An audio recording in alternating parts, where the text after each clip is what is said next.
Olá, este é o Dr. Todd Grande. Hoje vou analisar o caso de Bob Eidman. Primeiro, analisarei o contexto deste caso, passarei para a linha do tempo do crime e, por fim, oferecerei minha análise. Robert Louis Eidman nasceu em 18 de julho de 1958 em St. Louis, Missouri. Ele era conhecido pelo nome Bob. Como adulto, ele morava na vizinha St. Charles. Ele se casou com Diane. Eles não tiveram filhos. Bob trabalhava com seguros de automóveis e abriu seu próprio escritório de seguros na Capitol Drive em St. Charles. Era conhecido como Brooks Seguradora de Automóveis. Ele se especializou em oferecer seguros para motoristas de alto risco, como pessoas envolvidas em diversos acidentes com culpa. A maioria de seus clientes era de baixa renda. Bob aceitava dinheiro para pagar prêmios de seguro e guardava o dinheiro em uma gaveta trancada em seu escritório. Algumas pessoas o aconselharam a não fazer isso.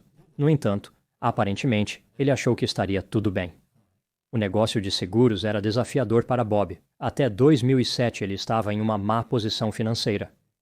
Ele contou às pessoas que seu negócio estava falhando e que ele poderia ter que fechá-lo em alguns meses. Passando para a cronologia do crime, em 8 de junho de 2007, por volta das 12h37, um carteiro parou no escritório do Bob e descobriu seu corpo no chão. Ela saiu do escritório e ligou para a emergência. Aqui está o que a polícia encontrou durante o curso de sua investigação. Bob Eidman, de 48 anos, estava de costas entre duas mesas em seu escritório de seguros. Ele havia sido baleado 3 vezes com uma pistola semiautomática Glock 9mm Luger. O primeiro tiro raspou seu queixo, o segundo atravessou seu pescoço e o terceiro foi disparado em seu olho esquerdo. O segundo tiro através do seu pescoço pode ter sido fatal, mas o que atingiu seu olho com certeza foi. O último tiro foi disparado por alguém que estava em pé sobre seu corpo. Além de cápsulas gastas, 2 munições intactas foram encontradas no chão, indicando que quem matou Bob pode não ter experiência com o manuseio de armas de fogo semiautomáticas. A polícia acreditava que Bob foi baleado e morto por volta das 11 da manhã, mais de 1 hora antes da descoberta do corpo. A carteira de Bob sumiu, mas ainda havia $200 na gaveta trancada.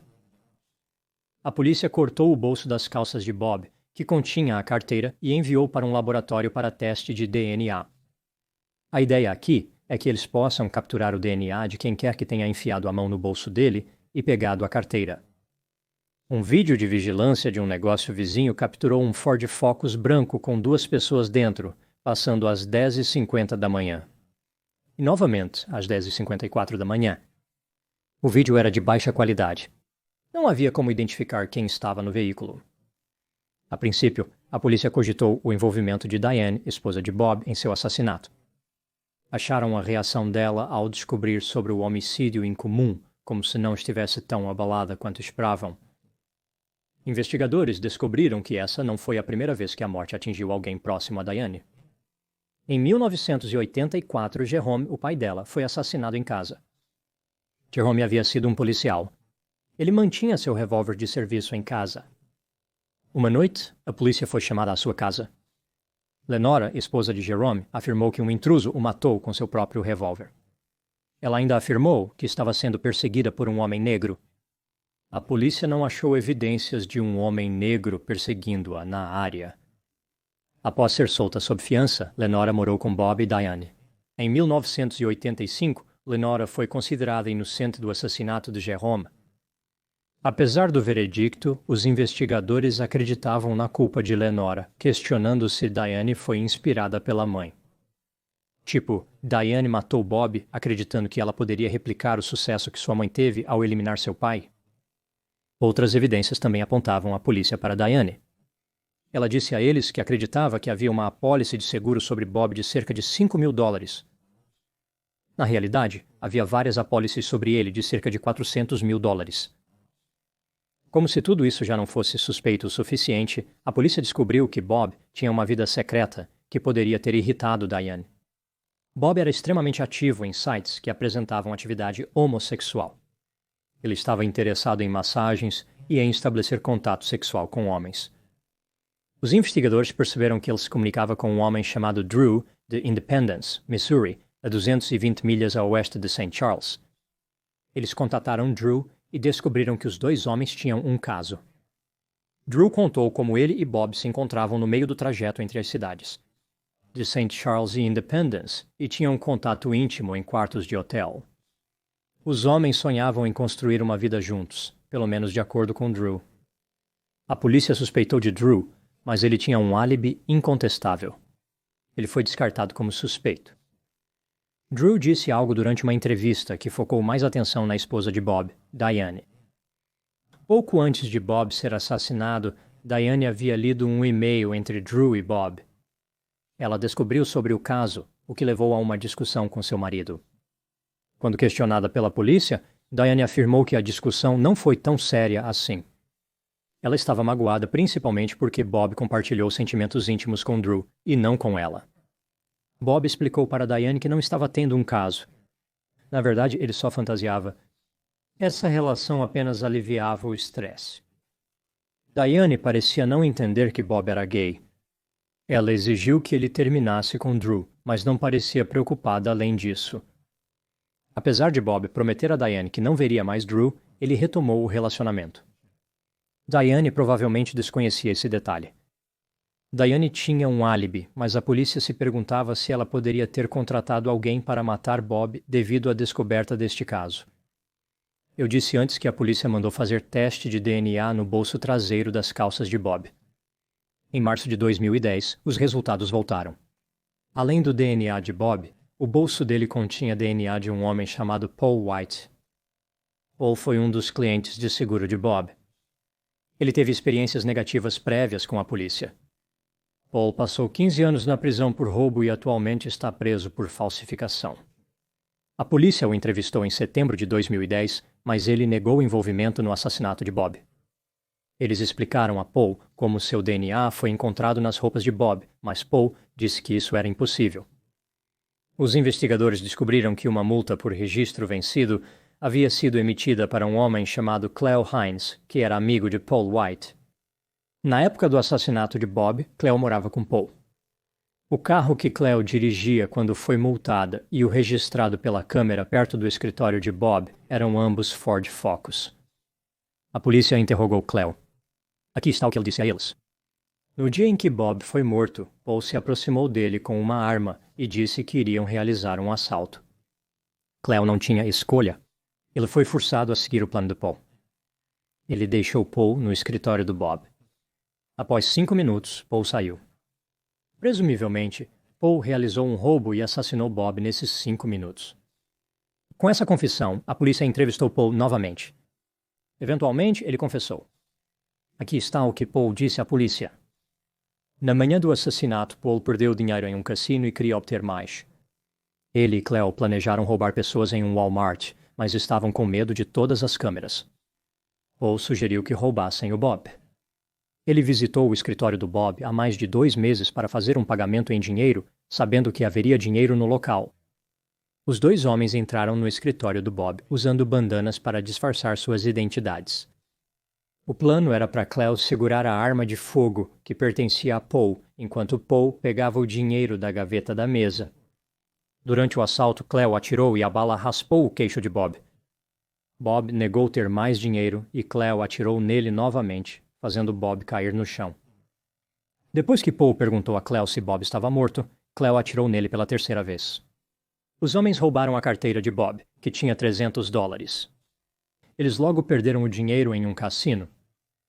Paul e Cleo foram presos e acusados de homicídio e roubo em 1º grau.